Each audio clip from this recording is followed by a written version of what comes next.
Hallo, ich bin Falke und ihr seht Tales of Interest, ein Programm über alles, was in der City Liga passiert. Die neue 22. S2-Saison startet mit einem Stadtrennen. South City ist dabei der Namensgeber der City Liga gewesen. Die Gründer rund um Detlef Zimmer haben sich im Sommer 2003 zuerst in die Rennsimulation und dann in das Areal verliebt. Im Vorfeld des Rennens haben sich bereits verschiedene mögliche Favoriten profiliert. Xavi gewann zwei der TCR-Sprintrennen eine Woche vor dem Saisonauftakt. Bozi gewann das BC-Trainingsrennen am Vorabend.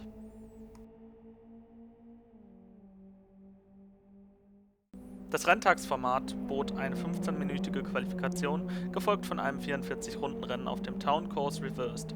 World Class Lions Catila der Jüngere und Absolute Beginners Racing LRK Racer gewannen die Pole Position. In Grid 1 startet der Pole-Sitter im XFG mit VW-Lackierung.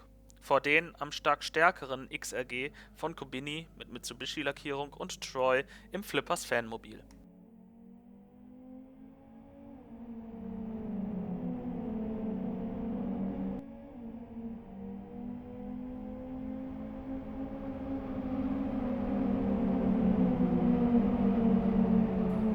In das Wurmloch hinein änderte sich jedoch die Reihenfolge der Top 3 nicht, während es im Mittel- und Hinterfeld kleinere Berührungen ohne Konsequenzen gab. Nachdem das Feld das erste Mal die Schwimmbad-eske Schikane nach gut der Hälfte der Runde passierte, fächerten direkt Catila der Ältere, Morvay, Littmann und Scharka aus dem Feld aus. Sie entschlossen sich im ersten Umlauf direkt den Boxenstopp zu machen. Nach einer kürzlichen Regeländerung war dies zwar legal, verwirrte jedoch trotzdem manchen Beteiligten.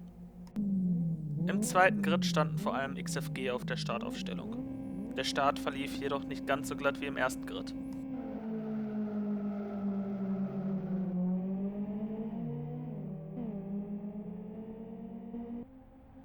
Es kamen zwar alle Fahrer mit mehr oder weniger Problemen durch die lange erste Kurve,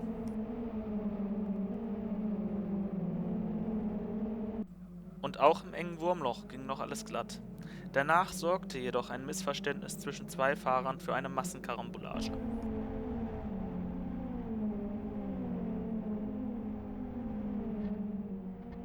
Wie in den Onboard-Aufnahmen zu sehen ist, schloss sich die Straße vor den Fahrern wie plötzlich auftretender Berufsverkehr. Diese Szene ist exemplarisch für die Schwierigkeiten, die es auf diesem Kurs bereitet, einen langsameren Mitkonkurrenten zu überholen. Außer jemand macht einen Fehler. Klaus Adam nutzte es aus, dass Elmo zu früh in die drittletzte Kurve einlenkte. In der 27. Runde fuhr LRK Racer an die Box. Dem frischen Burnout-Crew-Mitglied El Bobo vor ihm ging jedoch das Benzin aus und sorgte für ungewollte Behinderung. Ascona B hingegen kam problemfreier vorbei. Am Boxenausgang jedoch drehte sich das Spiel. LRK Racer hatte eine freie Strecke vor sich, während Ascona B sich hinter zwei anderen einfädeln musste. In der 33. Rennrunde gingen Connor und Edgar direkt hintereinander an die Box. Dabei verschätzte sich Connor beim Boxenstopp und verlor dadurch seinen 4. Rang sowie mögliche Chancen auf einen Platz auf dem Stockerl an Edgar. Dieser versuchte zumindest seine Startposition zu legalisieren, scheiterte jedoch am Ende um eine Zehntel an Lazar.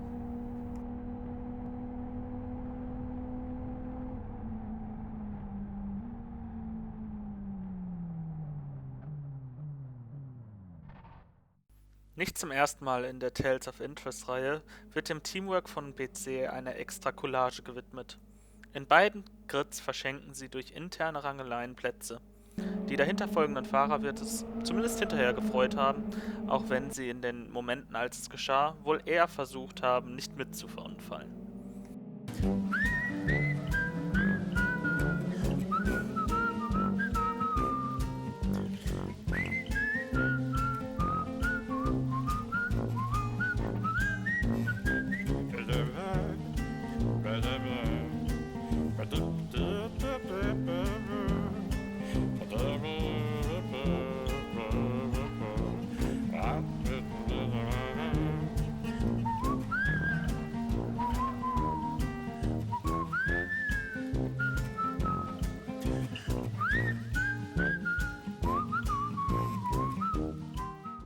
Die Boxenstopp-Strategie zeigte sich in beiden Grids verschieden. So versuchten auffallend viele Fahrer durch einen frühen Boxenstopp in Grid 1 aus dem Verkehr zu kommen. Mit dieser Strategie wurde Morvay Highest Climber und hatte fast das komplette Rennen freie Fahrt. Dies wäre aufgrund inhomogenerer Leistungsdichte in Grid 2 wohl weniger erfolgreich gewesen. Dort versuchten die Fahrer eher knapp über die halbe Distanz zu kommen. Attila der Jüngere sicherte sich einen unaufgeregten Startzielsieg. Dahinter wurde jedoch um die 2 verbleibenden Podiumspositionen gestritten. Kali Winkler attackierte mehrmals Troy und schaffte dabei es immer nur auf gleiche Höhe. Kubinis Mitsubishi XRG übernahm während Troys Boxenstopp wieder seinen zweiten Platz.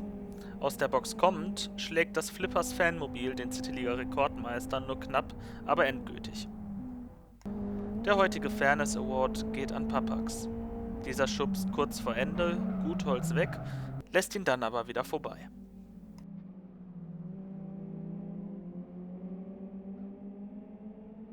In Grid 1 sollte es dann noch die knappsten Zieleinläufe geben. Insbesondere die Gruppe um Ronald, Shippy, Leibniz und Todd sorgte mit ihrem Vierkampf für eine besonders hohe Fahrzeugdichte am Zielstrich.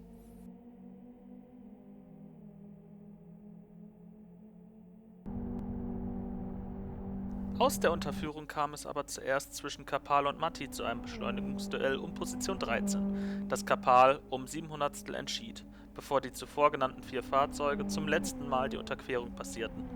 Shippy und Leibniz kamen zeitgleich über die Linie und wurden nachträglich für die Eindeutigkeit der Ergebnisse in der Reihenfolge, in der LFS sie registrierte, um eine Hundertstel getrennt.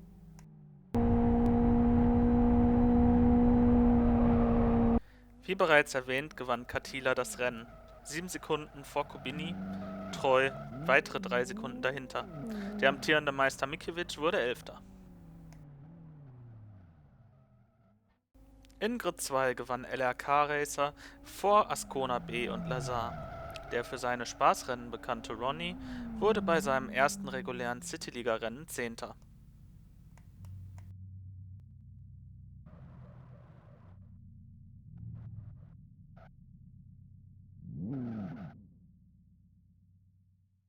In der nächsten Ausgabe schauen wir uns an, wie des Cityliga-Gründungsvaters Lieblingsauto um die erstmals in der CL gefahrene Kurzanbindung von Westhill gejagt wird und wissen dann vielleicht schon ein wenig mehr, wie der Auf- und Abstiegskampf aussieht. Bis dann!